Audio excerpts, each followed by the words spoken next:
All right, welcome to the workshop on how to create powerful videos that sell. My name is Ben Rifkin. I'm a video creator with over 10 years of experience. I work in the creative industry on the marketing side at agencies and tech companies, and I've taken all of that and I've condensed it into this workshop. So today we're going to go through the very basics for somebody who doesn't know anything about videos to get started and start creating videos today. So it doesn't really matter what industry you're in. It does not matter what kind of creative work you've done before.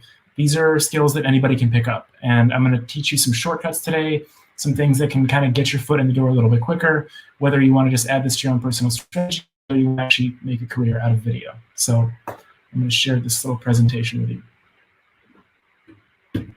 So this course, if you want to add video to your marketing strategy, if you want to improve your video skills to improve your personal and professional lives, creatives who want to expand skill sets, this is a big one. I get hit up by a lot of graphic designers and photographers who want to add video to their strategy. So this is going to help people like that.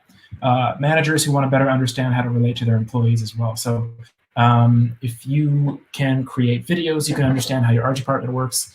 And you can also understand how to better communicate what you want when you hire creative people.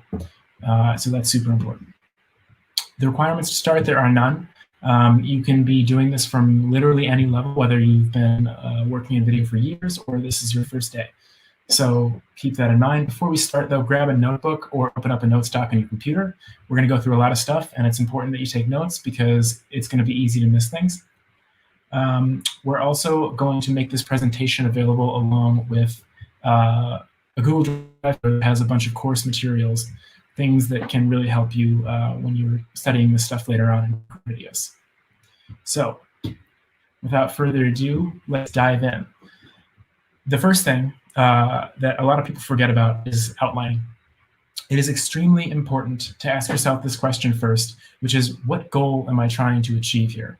So it doesn't matter if you're promoting a business, if you're live streaming your class. A lot of people get really excited to create a video and they forget why they're doing it.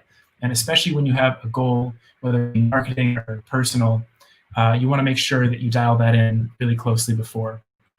So keep that in mind. Next, create a new page here and title it Outline. So this is where, whether you're ready or not, you're going to start outlining your video. And you can basically create yourself a template that you can fill out later when you're actually ready to start if you aren't yet. Under here, you're going to start by creating a few subcategories. You're going to go topic, audience, message, and call to action. So no matter what kind of video you're creating, these things are super important to think about. So as I explain these things, I'm going to go through some real-world examples of my own work and my own clients. So I had a client called She Codes. They run coding workshops out of Portugal, but internationally because it's all held online. They educate women. So this is to educate women about the coding space, its opportunities, to increase signups to their workshops. Because women in the coding industry are a small minority now, and they're to really grow that, enhance that. And so that's their whole mission. So I created this little outline. The topic is the benefits of learning to code, especially for women. The audience, women aged 18 to 40. The message is that coding opens up new job opportunities and career advancement opportunities. And the call to action is to visit the website. If you have a client that you're doing videos for, this is something that you'll want to go through with your client. And then after that, you can actually start doing the scripting and the deeper dive in the outline. But these things are really essential to write down first. So moving right along, this is a sample outline that I've created for this project.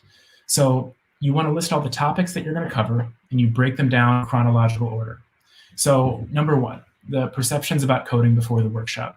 We want to start the story at the beginning, like people saying, before I started, I thought that coding was going to be impossible.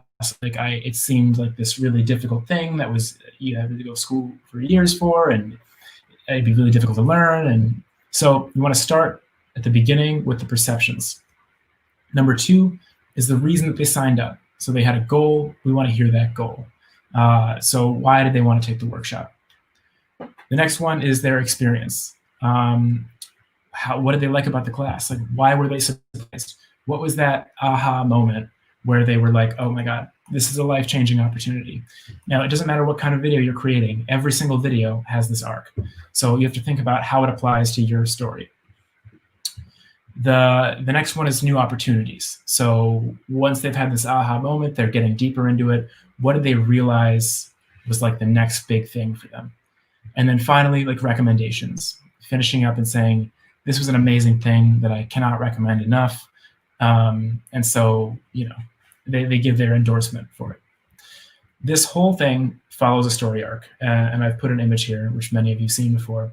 So no matter what kind of video you're shooting, no matter who your client is or what your goal is, you want to make sure that you are fitting your outline into this arc, because that is the arc that people expect. And if you switch this up at all, in most cases, it's going to be really confusing for your audience, and they're probably going to go away. So make sure that you put your idea into this format first. Once you're done with your outlining, you can start moving into scripting. So no matter what kind of video you make, it will not succeed without a clearly defined message. Testimonial videos, talking head videos, and no dialogue videos all require scripts. So what you want to do is copy your outline into a new section and start writing down everything that you know in that section of the outline. So you might need more information from clients to find out more specifically like what their goals are and what topics they want to talk about, but you can still start working on this right now. Once you're done, you want to go back through it, expand on it, cut out the stuff that you really don't need, and make it as tidy as you possibly can. So for testimonial videos, this is the kind of video that I actually do a lot, and it's super important for businesses. So if you are creating videos, whether it's for the hotel industry, for the software industry, it really does not matter. Testimonial videos are super useful and powerful. And when I'm outlining and scripting testimonial videos, the first thing that I do is I write down a script of everything that I want my interview subjects to say. So in a perfect world, if they were saying exactly what I wanted them to say, what story would they give me? And then I start writing down all those answers. Then you go backwards, you reverse engineer it, and then you get the questions that target those answers. And you can get very, very specific with your questions, but it's important that you have your answer first, because then you can steer the person in that direction. Talking videos, which is just like this. This could be educational videos, it could be online course content, it doesn't matter. Talking head videos are pretty much what YouTube is. You want to start with your main sections and then create subsections under those for your script. It's going to come as like a lot of content at first, and that's fine. You're going to go back, you're going to refine it, you're going to pare it down so it's just the essentials. When you script talking head videos, and when, for those of you who are making online courses, listen up, you don't want to write out every single thing in your final script. You don't want to write it like you're writing a blog post. You want to give yourself just enough of a prompt to know what you're going to talk about. So it gives you freedom to improvise and make it seem natural. I don't recommend reading from a teleprompter or from a script, because it's going to seem very faked. It's going to seem a little bit plastic, and people sense that. People are smart, and if they're watching your video and I'm just reading from cards, they're not going to want to watch until the end. No dialogue videos could be music videos, they could be travel videos, anything that is just visually entertaining that has music behind it but no speaking. Even if you're creating one of these videos, it's still really important to write a script. Your script does not have to have dialogue, obviously, but you should write all the actions and how they fit into the story. So if it's a travel video, if it's a hotel video, you might want to start with somebody arriving, you know, in the natural flow of things. You want to start with the unexpected. You want to grab people in the first 5 seconds, and you want to make them really keep watching this video. And there's a lot of creative ways to do that, but just make sure that you're following that story so that really quickly people are getting to the climax of the arc, that they are engaged, they want to watch more, and they're not going to click away or bounce. This is especially important when you're embedding these videos on your website, because you can use them anywhere. So it's statistically proven that if you have a video on the homepage of your website, you're going to lower your bounce rates, which means people are going to stay on your website longer and they're more likely to purchase from you. So that's also extremely important. So coming back to this real world example, I have put the outline into a separate section, and now we expand on each point. So perceptions about coding. I start thinking about what I would want these subjects to say even before I know what their background is. So, we thought coding was a really difficult skill, didn't think it would be easy to learn, was always intimidated by coding. And then I ask them questions specifically about those points. I say, like, what did you think about coding before you heard about this workshop? Did you ever think that it would be something easy for you to learn? What was your perception of it? Ask questions that target these answers. The second one, reasons for taking this workshop. Then find out what their motivations are. And people are driven by people's stories. So anything that you can connect to people striving for something, any emotional story is really important to add to your arc here. So think about questions that get those kinds of responses too. Your workshop. This is the part where you're really selling people, where you're saying, this was an amazing workshop. Like, I learned this, this, and this. The teacher was fun and engaging. I can't believe I hadn't heard about this earlier. And then you go into new opportunities and you think about, after taking the workshop, I realized that coding was something I really enjoyed. I could see making a career from. During the workshop, I met people who supported me. I now feel like I'm ready to take on new challenges. I asked these questions that I created from these answers, and in one of the interviews, found out that a woman had been promoted to a C-level job in her company, the COO, after taking this course, because the senior advisory team saw that she was taking so much initiative, and they wanted to promote her. And stories like that are a gold mine. So no matter what kind of video you're making, think about those little emotional stories, those human interest stories that you can add to make everything more enticing. And then, of course, recommendations. It doesn't matter what industry you're working in, recommendations are key. So people saying, like, if you are this, this, or this, you are going to need this course, or you are going to need this workshop. So you want to call out people specifically and think about the audience in that outline that we created earlier and what really speaks to that audience. So these are things that people don't really think about too much when they're in the beginning stages of creating videos, but they are as important as the production itself. And I can't express that enough, because imagine you have this video, but you don't really think it through. You spend a week, 2 weeks, 3 weeks creating your video, and then you realize that it doesn't at all give you the message that you wanted, and you pretty much have to start from scratch. That's a lot of wasted time. You're probably not going to want to work in video ever again. So I cannot emphasize enough how important these steps are. The last stage of the scripting process is where you create your AV script. For me, this is the part where it all comes together. So these are templates for when you get to the editing stage. This is where you're combining your script and your visuals. And it doesn't matter, again, if you're creating something that has no dialogue or no speaking, you still want to create one of these. So this is what it looks like in the framework of the client I was telling you about. So I had never considered learning code before, and then the video behind that is like a medium shot of this woman working or speaking in an interview. And then continues to say, we much. I found out it's easier than I thought. And we have these B-roll shots of her working and smiling and talking with other people in the workshop. So this is where the project really starts to take shape. And putting your ideas and your script into an AV format is extremely important.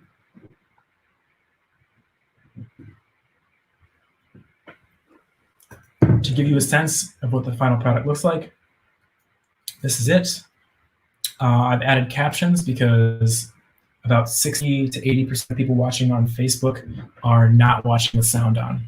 And so you want to make sure you add captions to your videos to make them more dynamic and to keep people from scrolling, basically.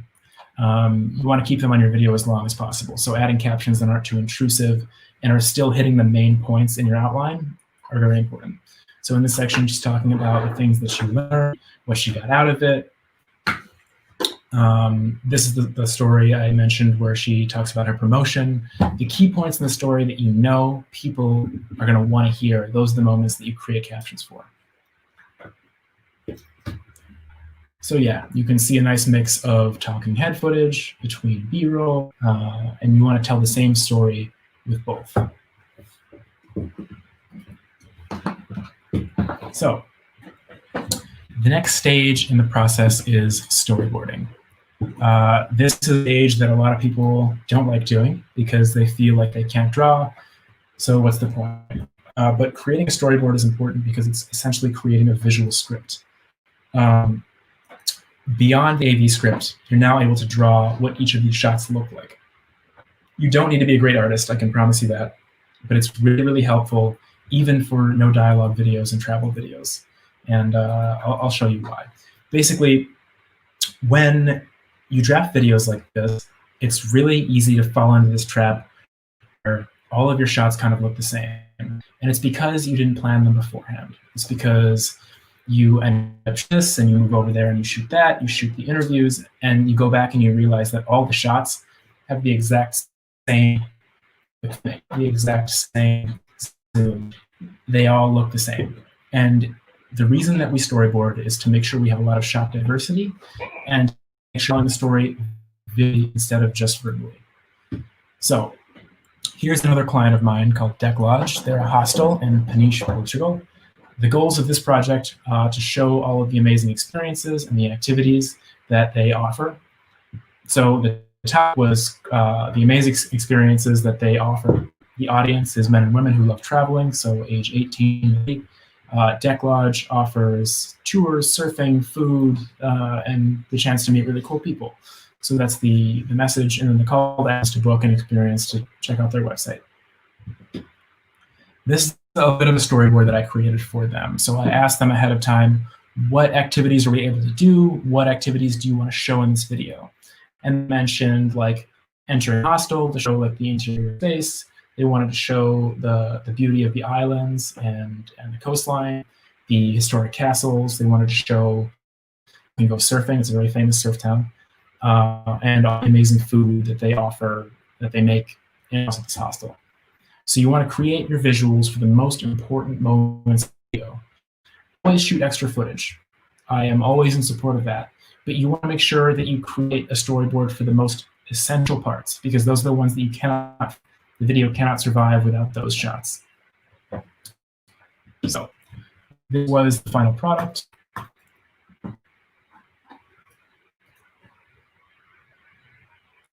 We have establishing shots of the surrounding area. And then we go into the actual part of the person arriving, them signing up at the front desk, them walking upstairs to their room, some transitions, and then we skip ahead and we get to the stuff that they really want to show, which is like the beautiful islands. It is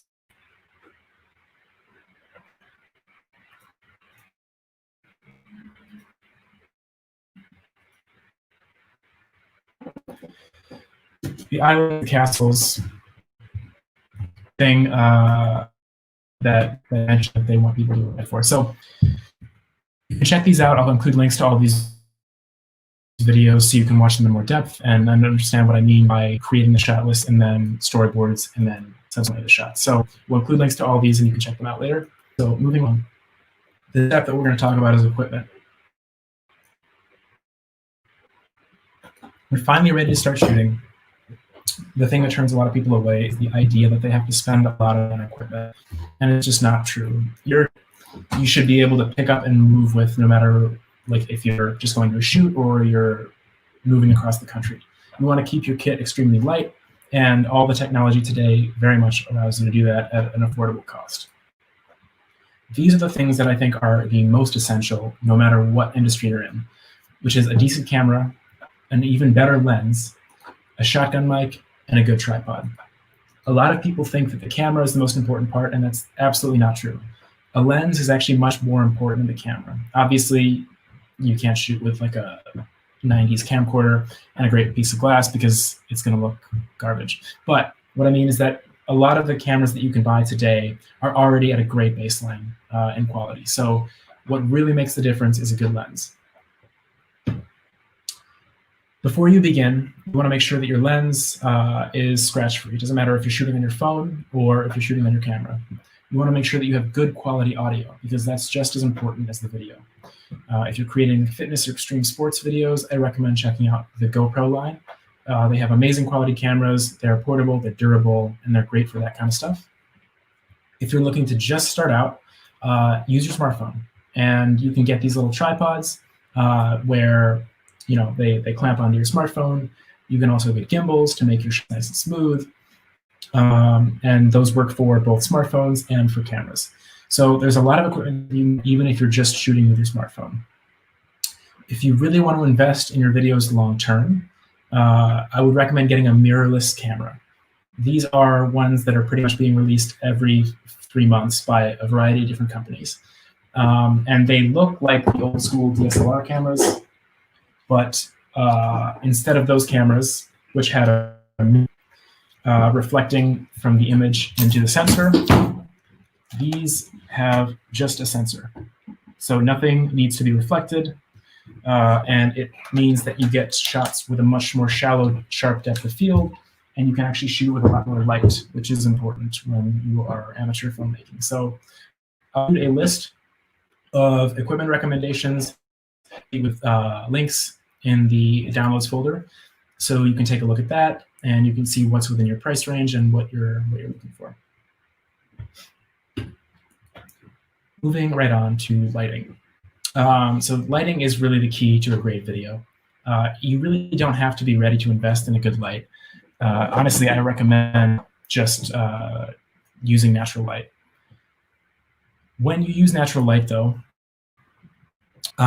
try shooting in the shade or on a cloudy day, because when you shoot in sun, it creates these really harsh shadows on your face. It's also the case when you have intense tungsten light or light. So a great way to check if your light is hard or soft is to just hold up your fist in front of your face, and you can watch the shadows that fall off your knuckles. And if the shadows are kind of gradual, you have good soft light, and that's perfect. If they're very, very harsh shadows, they're clearly defined, it means you're working with hard light. And in general, it's best to find soft light before you start filming. If you are ready to buy a light, though, I recommend this one. There's a link included in the equipment recommendations PDF. It's a very standard ring light. It's the one that's lighting me right now. It's affordable. It's very portable. You can bring it anywhere, and it creates great light. So I definitely recommend that.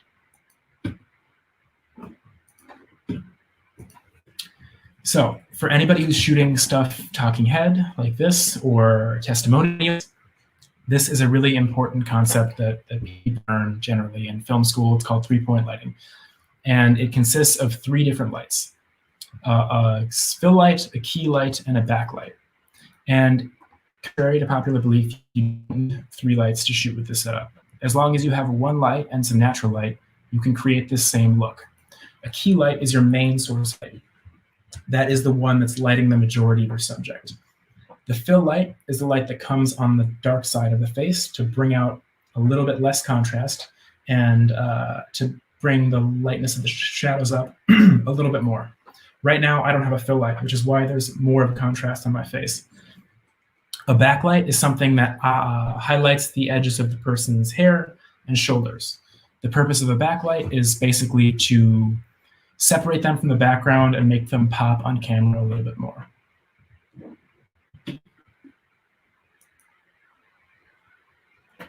Here is a lighting setup from a recent shoot, and I'm going to show you how I used this 3-point lighting setup only with 1 light. On the right side of his face, you can see that it's the brightest. That's where the light is. That's his key light. On the left side of his face, I closed the shade to the outside because there was a lot of sun that day. And the sun coming through that shade created a nice fill light. So there was this dramatic contrast between light and dark. The backlight, I basically turned one of the little spotlights on the wall that was used to like accent art around, so it aimed right at the top of his head and shoulders. And although it's subtle, it helps us separate him from the background a little bit more. So lighting offers you a really great opportunity to be creative with whatever space that you're shooting in. So whenever you visit a new location, that's what you want to think about. On to choosing locations. Anytime that you're recording audio and video, so specifically for people who want to do vlogs, testimonial videos, talking head videos, online courses, this is for you. When you're selecting a location, there are really important to keep in mind. Ignoring these things can mean that you have to do reshoots, you have to throw away footage, it makes it look cheap. There's a lot of downsides. It's really easy to avoid these by paying attention to these things. You want to make sure first that it's on brand. So your shoot location should reflect the video that you're making. So if video is about a hotel, you might want to shoot the subject in an attractive part of the hotel that you want to advertise the most. The thing that people say in the online reviews they like the most about the hotel. If you're looking for a new software launch, maybe you find like a nice design studio where you position somebody so it looks kind of creative, futuristic, Google-like office. Even if it's not the real office for the company, you can rent spaces that kind of look like that. So it's important that your location is on brand. It wouldn't make sense for a fashion blogger to be delivering their content while sitting in like a dirty alleyway. So you want to make sure that wherever people are delivering the content, it reflects the topic of the video. Light availability. This is what we just talked about, and it's super important. So you always want to visit your location before you shoot.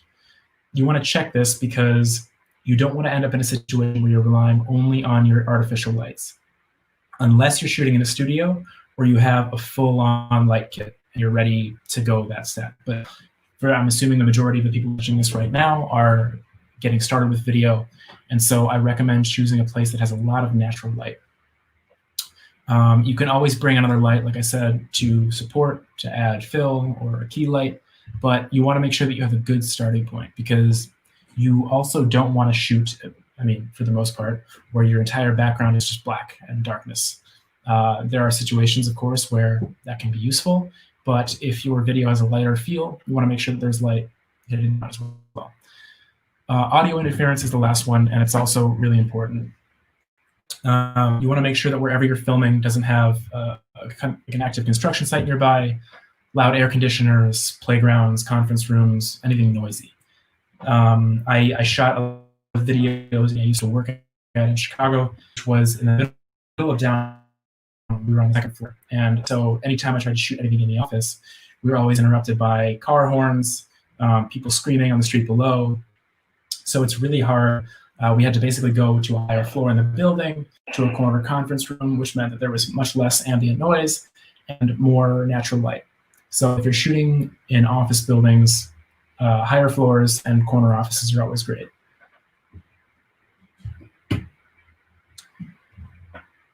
Here's some more examples of how your shoot location should reflect the content that you're making. So in the top left is an insurance company I did a video for in Wisconsin.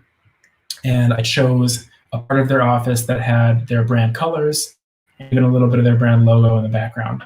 So if you glance at this video, you immediately know what it's about. The coding workshop I filmed in the lobby of a co-working space, which this is kind of area where people get together and co-work, and it's like one of those little new age spaces where people brainstorm and be creative. And while those spaces don't particularly work for me, it's a nice backdrop for this video and the community message that they want to send in the company. The third one, Drew, I did a video for in the UK.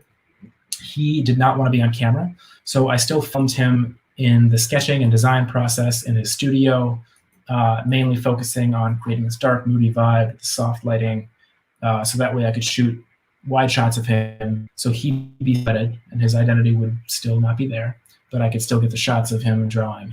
So you want to think about what location best serves the purpose that you're creating this video for.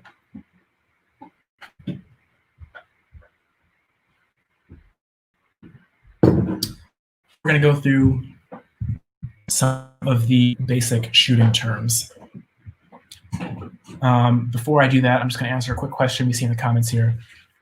Do you think equipment is enough with a smartphone, a stabilizer, and a ring light? Honestly, if you have those three things, you're pretty much set. The only other thing that you need outside of that is a mic. So in the equipment suggestion doc that I provided, there are some different mic options. So you can have a shotgun mic that literally clips onto your phone, or a lavalier mic, one that looks like this. It clips onto your jacket or your shirt, and then plugs into your camera. So these are two great options for mics that I definitely recommend taking advantage of.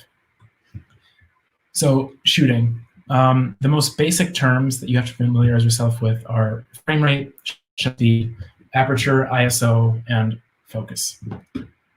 So frame rate is how many individual photos are being taken every second when you film. In the US, the standard is 30. In Europe, it's 25 frames per second. And you always know this number because it's indicated with FPS. The next one is shutter speed. So shutter speed indicates how long the camera's shutter is open during each frame. So if you were shooting outside and you were shooting some kind of an action sequence or a fast-paced travel video or something like that, you can shoot with a higher shutter speed. What that's going to do is take out light from the image, but it's also going to make all of the action look very like a James Bond film. Like everything is moving very quickly. There is virtually no motion blur in the shot. So there are very specific situations where this kind of shooting works. The reverse of that, low shutter speed, is basically you see those dream sequences where somebody's looking around, or in sequences when people are drunk, and the image turns and there's like this blur and it follows slowly after. So that's what would happen when you shoot with a low shutter speed. Each of these has their own application, so it depends on what you're making. These are how to manipulate that footage. Aperture. This indicates how open or closed the iris is of your lens. So if your aperture is a low number, like f1.5, that means that that hole is way open. And that means that everything in your frame has a very, very blurry and foreground. These are great when you're shooting like interviews or like portrait photos, stuff like that.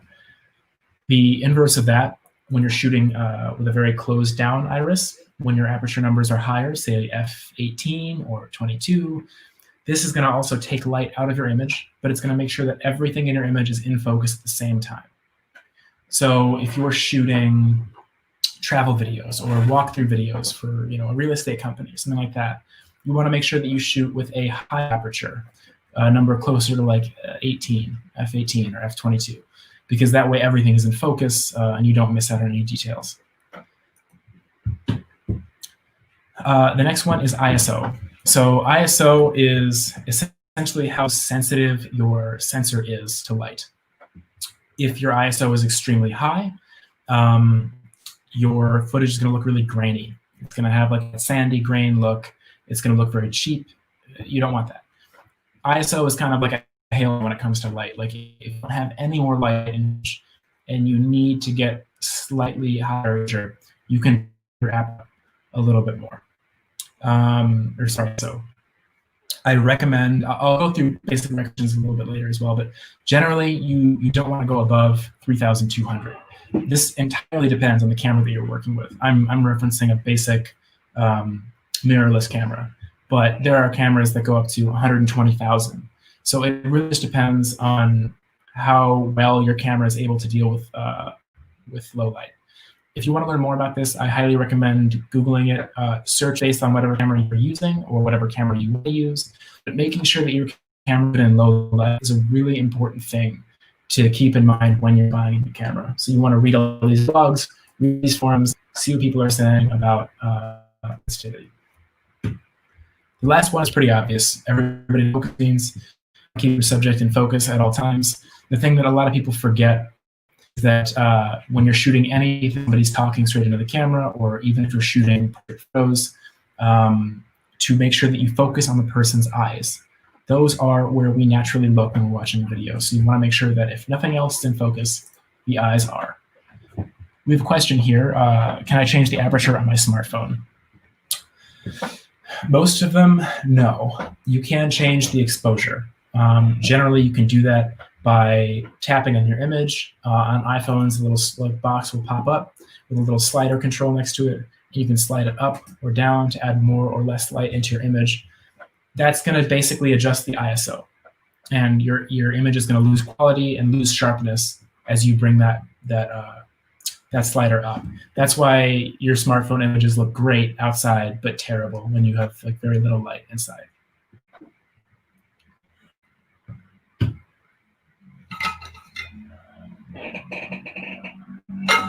So now we're going to go into the camera setting. stage.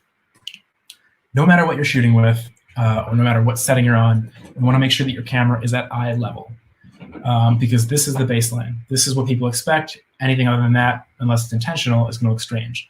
So you want to make sure that your camera positioning is always very intentional. So if you're shooting educational stuff, talking head footage, testimonial videos, make sure the camera is generally at eye level. If you're shooting on a smartphone, you can have a smartphone tripod, GorillaPod. You can even stack a bunch of books and then put your phone on top of that. Either way, you want to make sure that it's at level. Exceptions are when you want to shoot a low angle shot, which conveys power, and this a high angle shot, which kind of makes your subject look small and significant. So again, when you're choosing these shot types, intentional, because they're out of place, people notice. But it's one of those things that people only notice it's done wrong. So if they don't notice it at all, you've done great. Here are the optimal video settings that I recommend. So if you are in Europe, shoot 25 frames per second. The general rule of thumb is that you double that to get your shutter speed.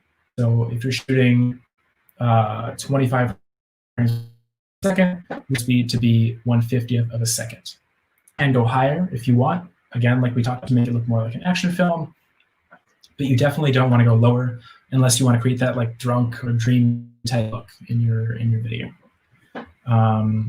For aperture, interviews, I definitely recommend shooting an aperture that is a little bit lower. And for anybody that's just joining us, if you want, create a note stock on your computer or open up a notebook so that way you can take.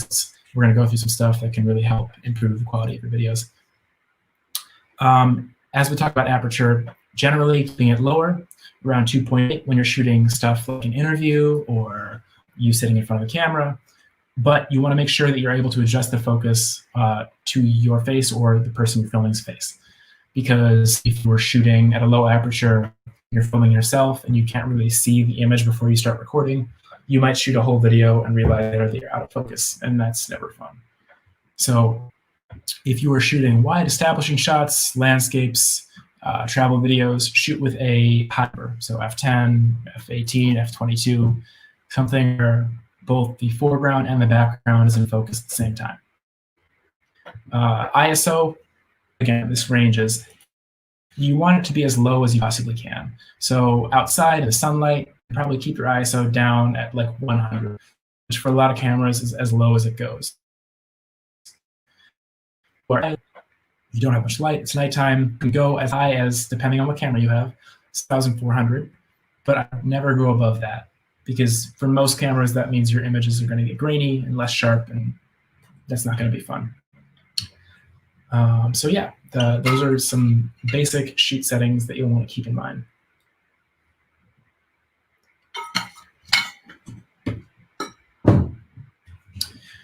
We talked a little bit earlier about shot types, and it's really important to make sure you have a mixture of these, because if you just have one kind of shot throughout the whole video, people are going to get bored and lose interest.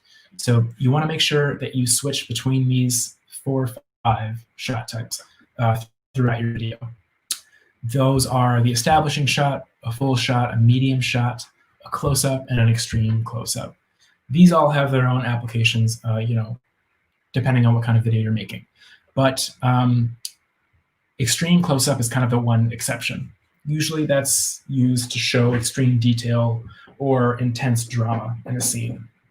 So like there's somebody murdered and you see like a very extreme close-up of their eye as they're dying, or a more practical example in marketing is like a accessories, watch, jewelry type of footage where you need to see something extremely detailed with a macro lens. But these other 4 are very good to cycle through in pretty much any kind of video. And you want to make sure that you have a good even split of these. It'll keep your audience engaged, and it'll massively improve the quality of your video in a way that people don't even know that they realize. So something to keep in mind. So there are a few ways to get more dynamic shots when you're filming. And I'm just going to show you on screen one trick that I've picked up over the years that I think is really, really useful. It doesn't matter if you're shooting with a camera or if you're shooting with a smartphone. This shot type specifically mimics the look of a dolly or of a gimbal. So something that's very smooth, but a camera is moving around something. This can be used in product videos. It can be used in travel videos, in like hotel videos where you're showing somebody a specific space. And this is a shot type that you can do if you don't have any equipment, a tripod or a gimbal or anything. Basically, what you want to do is if you have a camera, make sure you get a wider lens, because you don't want to do this with a close-up lens. If you are using your phone, that's perfect. The phones already have a wide lens. I think it's usually 25 or 30 millimeters to standard. So what you want to do is get your shot focused, make sure it's level, so make sure it's not at an angle, and then pick your object, plant your feet more than shoulder width apart. You're going to start at one side and basically pretend like you're drawing a circle around an object. So you start the camera here, making sure that you keep it level. You move it around your subject. So you've done kind of like a half circle. And then you do that again. You do it a few times in a row. The reason I recommend doing this is because all of the software that you'll be using has built-in functions for stabilizing your footage. So it basically just analyzes that shot and figures out a way to take out all the little shakes. And when you do that kind of act with this, which is extremely easy to do, it makes all of your footage look really smooth. It makes it look like it was shot with equipment that's way more expensive than what you actually have. So this rotating type of shot is something that I use in almost all of my videos. And I mean, I fool people into thinking that cranes or ridiculously expensive camera equipment by doing this shot. So it's what allows me to go out and shoot and bring literally nothing else. So it's something that I use a lot and I can't recommend enough. So moving on. When you go into editing, it can be a very intimidating part of the process, but it's very much easier than it looks to get started. You don't need to download software. Paid software. I recommend if you want to start out just today and just really quick and dirty, get an understanding of how editing works. I recommend the software Shotcut. There's also a link to that in the equipment recommendations PDF that you'll have access to. If you know that you're going to be creating a lot of videos in the future, I recommend getting Adobe Premiere. There are subscription services for Adobe where you pay a certain amount every month. If you have a student ID, even better, or student email, you can get a discount. But definitely recommend trying Shotcut if you want to just get started today. And now I'm just going to go into a really quick, basically a small tutorial where I just show you how Shotcut works. It's very at its bare bones level, because we're not going to get too deep in it now. All right. So once you open up Shotcut, this is what it looks like. This is pretty much the layout of most of these editing softwares, one way or another. There is the area where your footage will go, the area where in a minute you're going to view your footage, and this is the area where you arrange all of your clips to actually edit them. There are a lot of tutorials online to learn Shotcut, and there's actually going to be another Aura coaching course specifically on editing, so you can stay tuned for that as well. Here, you basically choose where you want to save your file. I'm going to just create a sample project here, hit OK, name it, I'll name it Project 1. We are in Europe, and we're shooting in full HD, so 25 frames per second, 1080, that's perfect. You just click Start. So here is where we want to upload all of our footage. And by the way, before we go any further, each of these windows here is separate and can be shut down. So like say I accidentally close my timeline and I can't figure out how to get it back. Everything is shortcutted to a button right up here. So you just click timeline and boom, it reappears. I'm going to just drag in some basic content. I'm going to do some video, a few video clips. Let's get those dragged in.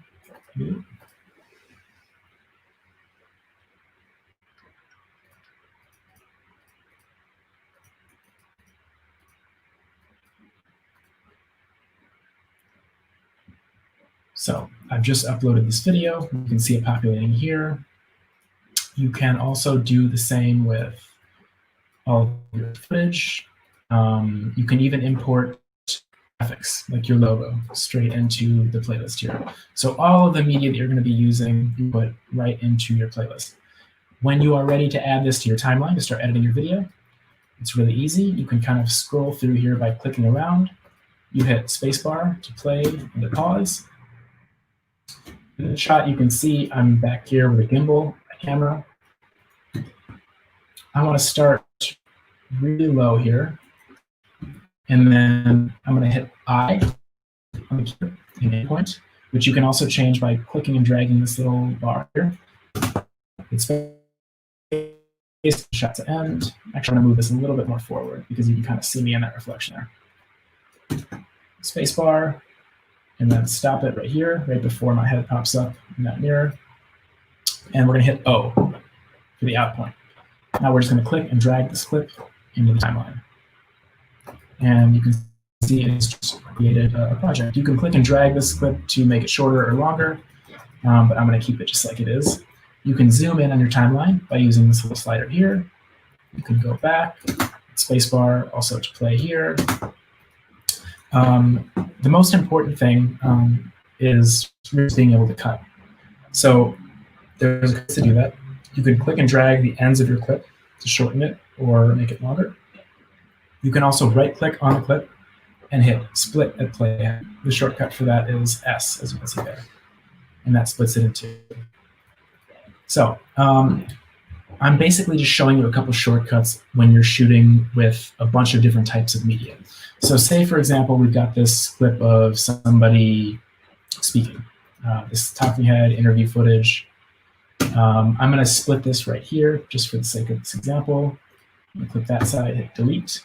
The next thing I'm going to do, because I want to create several different layers of video, and this is, again, this is the same thing every video editor out there. The rules are the same, the software changes a little bit. I'm going to right-click in this gray area here, and then do Add Video Track. So that creates a separate layer for me to put video clips on. What you want to do is make sure that you keep all of your B-roll, your extra footage, the shots of people working, people doing activities, whatever, on the separate track from your interview footage. So our interview stuff is down here. I'm going to drag this B-roll footage up top. Now you can see that when we start playing our footage, it starts with her talking, and then it cuts to B-roll footage, goes back to her talking, and B-roll footage. So no matter what clips are on top, it will always play what's on top first. Second most important part of this process is making sure that your B-roll footage does not have audio, because when you're listening to someone talk, you don't also want to hear the sounds that you filmed when you were shooting somebody typing or walking around. So the way to do that is to right-click on your B-roll footage and then click Detach Audio. Right now, I create two separate clips out of this one. This is the video footage. This is the audio clip. I'm going to select that and delete it because we don't need it anymore. That video clip already did not have audio to begin with. So I'm really just showing you this more as a skill to understand. You can always tell when a clip has audio because you can see right down here the audio wave. You can also add music. I think I have a music track in here. You just drag that into the playlist, and you can drag that music track down here into this playlist this video track that we created. As we go through, you can also change the volume of your clips. There's a couple more things that I'm going to show you here, just the basics. I don't want to overwhelm you, but just so you can go back in this recording and figure out square one just to get a video together. This is essentially how to do it. You want to go into filters, this tab here. You're going to click plus to add a new filter, audio, and then you go to, let's see, gain volume. So here it's set at 0, which is the baseline. It's what it starts at. No matter what audio clip you have, it will always start out at 0. As you play it, you can listen to how loud it is. You can't really hear it right now, but I'll take this down a little bit because we don't want the audio to drown out the sound of the person talking. So really easy to add these filters. In this filter library, you have lots of video filters where you can add blurs to your footage or make it more bright or dark. You can add color.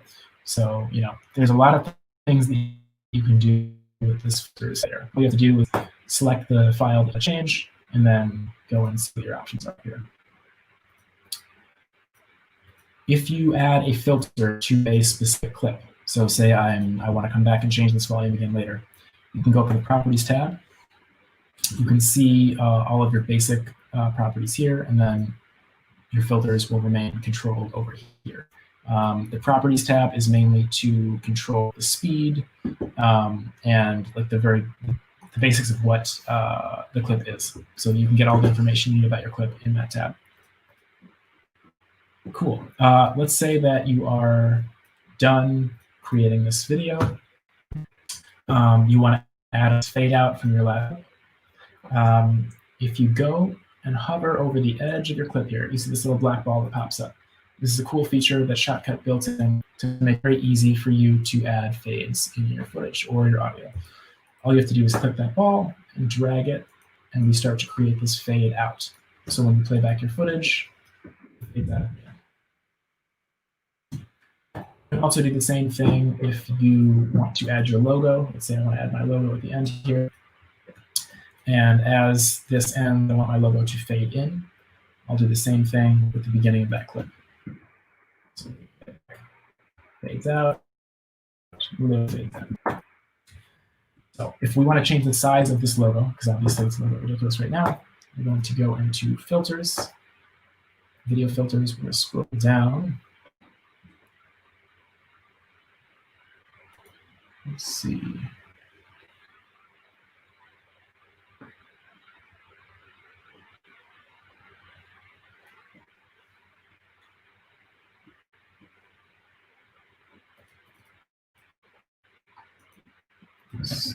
Search. Take the scale. So I'm going to take my scale down a little bit just to get it centered in the screen, so it's not so overbearing in the footage. Cool. All right. So let's say you're done with your video. You're ready to export it. We're just going to delete that. File. Super easy. Here, when you hit export file, basically you want to select one of these two profiles. H.264. Super easy. All you need from YouTube, the very basic profile. Export file, and then it'll allow you to choose like the destination of your file. So I'm not going to complete this right now, but that's honestly easy as it gets. I've tried out dozens of these softwares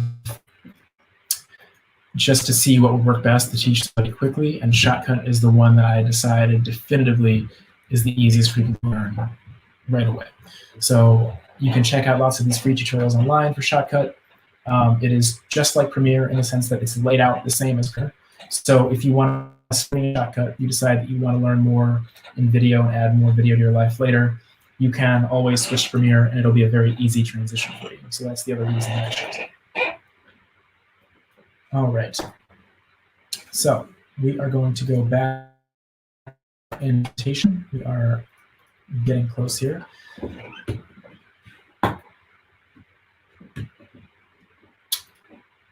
Once you have played around with some editing, you're going to want to select titles.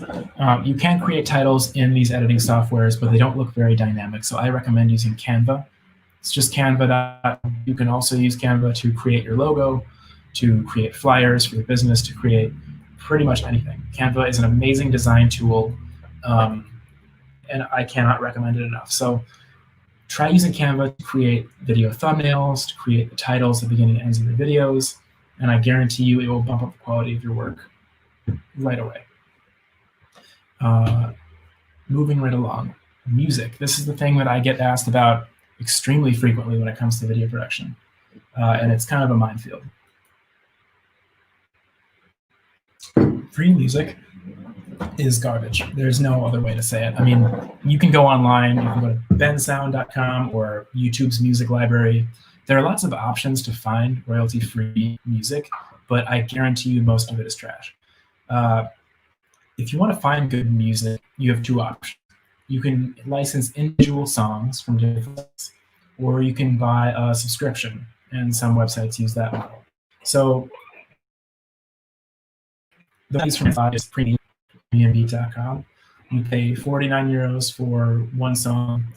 License is infinite, so you can use it for literally anything, for your own work, commercials, for ads, for your clients. There, you won't get into any legal issues with this music, and they have a great selection of stuff. So I definitely recommend checking out that one if your client has a budget to buy music. When you buy one song, you also get different loops of that song, different versions that are in different lengths. So you can 2-minute version, a 1-minute version, 30-second version. So there's lots of options when you buy from them. Other ones like that are audionetwork.com or Audio Jungle. So those are worth checking out. Subscription services, the two big ones are Epidemic Sound and Artlist. Again, in the recommendations document that you'll find in the Google Drive folder I'm going to provide you. These ones are great. You pay a fee every month. I don't actually know how much it is. I don't use these, but I think it's like $15 a month. It's really reasonable. And you have access to thousands of amazing songs that you can use for any of your stuff. So those are worth checking out. Again, if you want to start today and you want to just grab something cheap and easy, you can use free music. I know I trash talk it, but it is still there for you when you need it. I don't recommend it for any projects that you really care about. So yeah, that's kind of like the basic music rundown. Promotion. It doesn't matter how amazing your video is if nobody is there to see it. So this is especially important for people who want to make videos for a business, whether it's their own business or somebody else's. But when it comes to promoting your videos, the first thing that we talked about is back into play, and it's extremely important, which is just to know your audience. Every single video has an audience, and you just have to really clearly define who that audience is. So once you figure out where they're hanging out, which for most of the people watching this is going to be Instagram, Facebook, just because if we're creating video for the internet, those are the big places to watch them. You're going to need these channels, and I'm going to go through some very specific steps to find an audience on these channels and start growing an audience, because that's ultimately what we want to do. So join Facebook groups. This is something that I wasn't doing past a couple of years ago, and then a friend of mine, whose name Jans, told me that he grew his following quite a bit by joining a bunch of these Facebook groups, posting in them, interacting with the people in them. And once he did that, he realized that all of these groups are like these tightly knit communities, and they're all really excited to share stuff and support each other. And that's exactly the kind of environment that you'll be putting your videos into. So once you figure out where your audience is hanging out, you can start finding those Facebook groups and then joining those groups. Now, if you are working for a hotel group or in the travel industry, travel and adventure groups, expats and local groups, digital nomad groups, places where people from around the world are hanging out, not only because they like those activities, but because this is where they go to share those activities and get advice and recommendations about different things they can do. So you also want to go where people are looking for recommendations, because that's where people will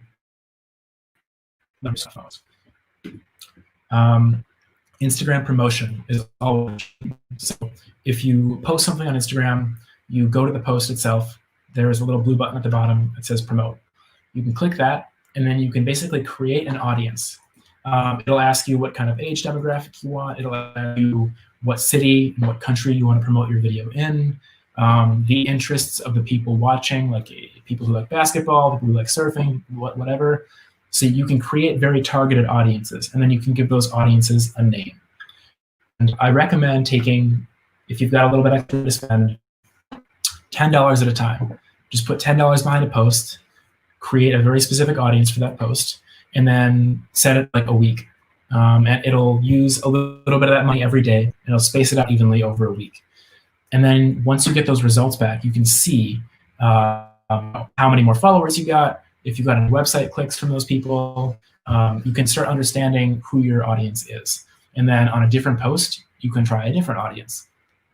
And you can kind of take notes on this, and it's a really great way to understand who likes your videos the most and who's going to be the one to recommend you, to love your content, to share your content, because it won't be everybody. I can tell you that right now. Everybody is going to like what you're putting out, but some people will love it. And the more that you do it and the more that you serve those people, the better your following is going to get. So that's super important. The last one, and the one that not enough to do, but it's a really, really easy way to grow your following, is cross-promotion. So what that means is you find somebody else who has similar interests to you, but they are creating slightly different videos. So they're not necessarily competing with you. They have the same audience, but they're doing a different thing. You also want to look for people who have a bigger audience than you. If you have, let's say, 300 followers on Instagram, and you reach out to somebody who has 150,000 followers, they're probably not going to be likely to work with you on a video. But if you find somebody that has 2,000 followers, 1,000 followers, they like your stuff, you like their stuff, you can reach out to them, say, hey, I love your work. I'd like to work with you on creating a video where we teach this. Go there and shoot this kind of a video where we combine our resources digitally, whatever.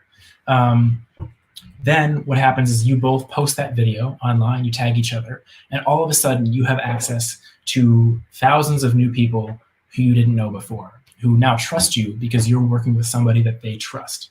And when it comes to promoting yourself and growing a following, it's all about trust. So the specific platforms. Instagram is great when your videos are under 60 seconds. On Instagram, you're here to keep people entertained. You want to give them something that they like every single day. The other thing about Instagram, aside from entertainment, is inspiration. People go there mainly for those two reasons. So whether they are looking at like fashion vlogs or memes, it doesn't matter. They're there for one of those two reasons. So think about what keeps people coming back for your content. And ask your friends, get a second opinion, and just see what they like the most about what you do and what they would want to see more of from you. Facebook videos are great for ads, but it's really hard to build an audience on Facebook videos. So if you have a Facebook page where you post videos a lot, you might realize that over time you're not seeing a lot of growth there. Facebook ads are really great to use for videos and then send people to your website, even to your YouTube channel. So Facebook for video should be seen more as a vehicle than a place for your videos to live. Because Facebook, honestly, Facebook recently has just seemed like a giant dumpster fire. There's pretty much just bad news on there, right? So if you're going to get people on Facebook, you want to take them off Facebook because they're already sick of being there for the most part. So that's kind of what I have to say about that. I know I'm pessimistic. The last one, YouTube. This is where people come for long-form entertainment. This has shifted a lot in the past 10 years. You know, originally they said the optimal time for a video was like 2 minutes, and then it went up to like 20 minutes, and then it went back down to 10 minutes. It's always shifting. So don't really worry about what the trends are saying. The core thing about YouTube is that you're here to give people value. So is there a skill you can teach them? Is there something in your personal brand that people can learn from? Any valuable knowledge aside from just entertaining them? So you want to give people a reason to come back every week, like they're watching a show. Like you want to make sure that you read the comments, you engage with these people, ask them what they want to see more of. Like and subscribe, obviously, everybody says that. It's important because you want people to keep coming back. The more that people are interacting with you on YouTube and you with them, the more the YouTube algorithm will work in your favor. So more people will start to find your stuff organically, more people will start to share your stuff, YouTube will start to promote your stuff more. So when you're on YouTube, you want to entertain people, you want to give them value, and you want to give them a reason to come and make it feel like you're there to create content for them. A great example of this is my man's. He has a YouTube series called In the Mood for Life that I'm a big fan of, where he basically makes travel videos. And sometimes he works with restaurants or hotels that will help fund his trips in exchange for him doing a little feature. And so it's a really great way to make a living for him, to fund his travels, and his audience loves it. You know, they come back for travel ideas. They come back for new restaurant ideas, recommendations, that. So he made himself a valuable part of the travel community just by making videos that he likes making. So think about what you like making that can also add value to somebody else's life. We have a comment here asking for a 1-2-3 strategy to start. I would say basically go back to the first part where we talk about what your goals are. Think about what you like, what you are knowledgeable in, what you have access to. Like if you work in the tourism industry and you are helping people, obviously not right now, but if you are helping people, show them around a new city or give them restaurant recommendations, whatever, then you have this unique skill where you're able to find all of these amazing places that other people don't know about. So you could create a YouTube channel where you could show some of your trips, learn, get a little gimbal and a camera, and start filming some of your favorite places, put that on a YouTube channel, some footage of yourself talking about these different places and why you love them. In your videos, you show how passionate you are, how much you love what you do, and over time, creating videos like that, you'll grow your audience. It's impossible to do something really well, almost impossible, if you really don't like it. So you want to find out what you like, what you're passionate about, because that's going to come through in whatever content you're creating. So that is my recommendation on where to start. If you want to cover more of this stuff in detail, I've also created a little Udemy course that goes along with this workshop with the friend Jans that I was talking about, who was that YouTube series. It literally just goes through what we talked about here in more detail, and I've included a link to the course materials folder as well. The next Aura video course is on editing. So we're going to do a deeper dive into video editing.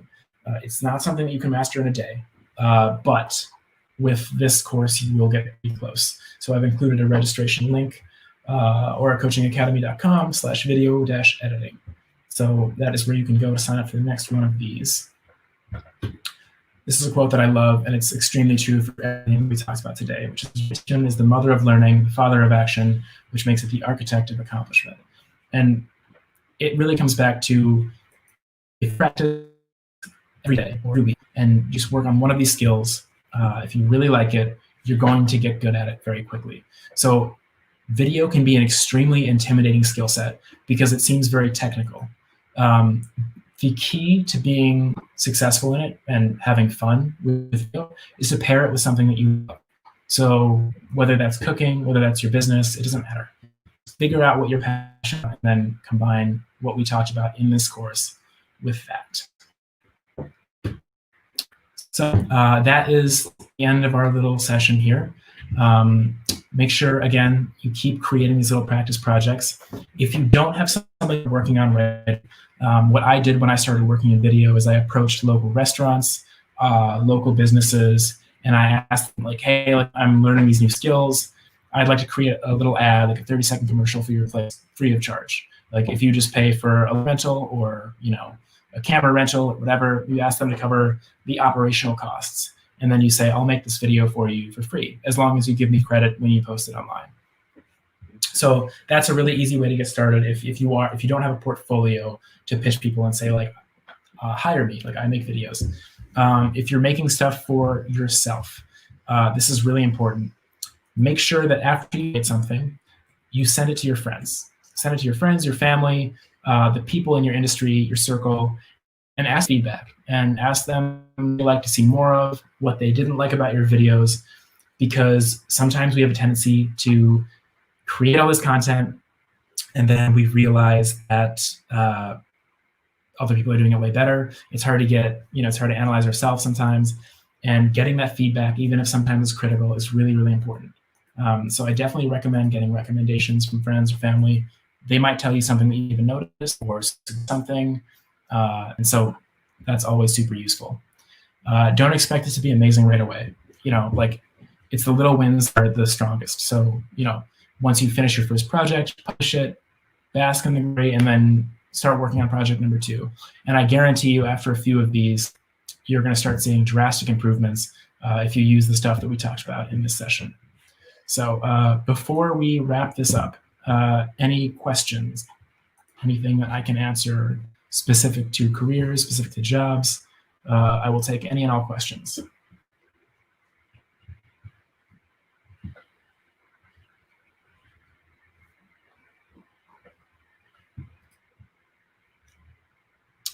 All right. Well, I will be available via the internet and social media.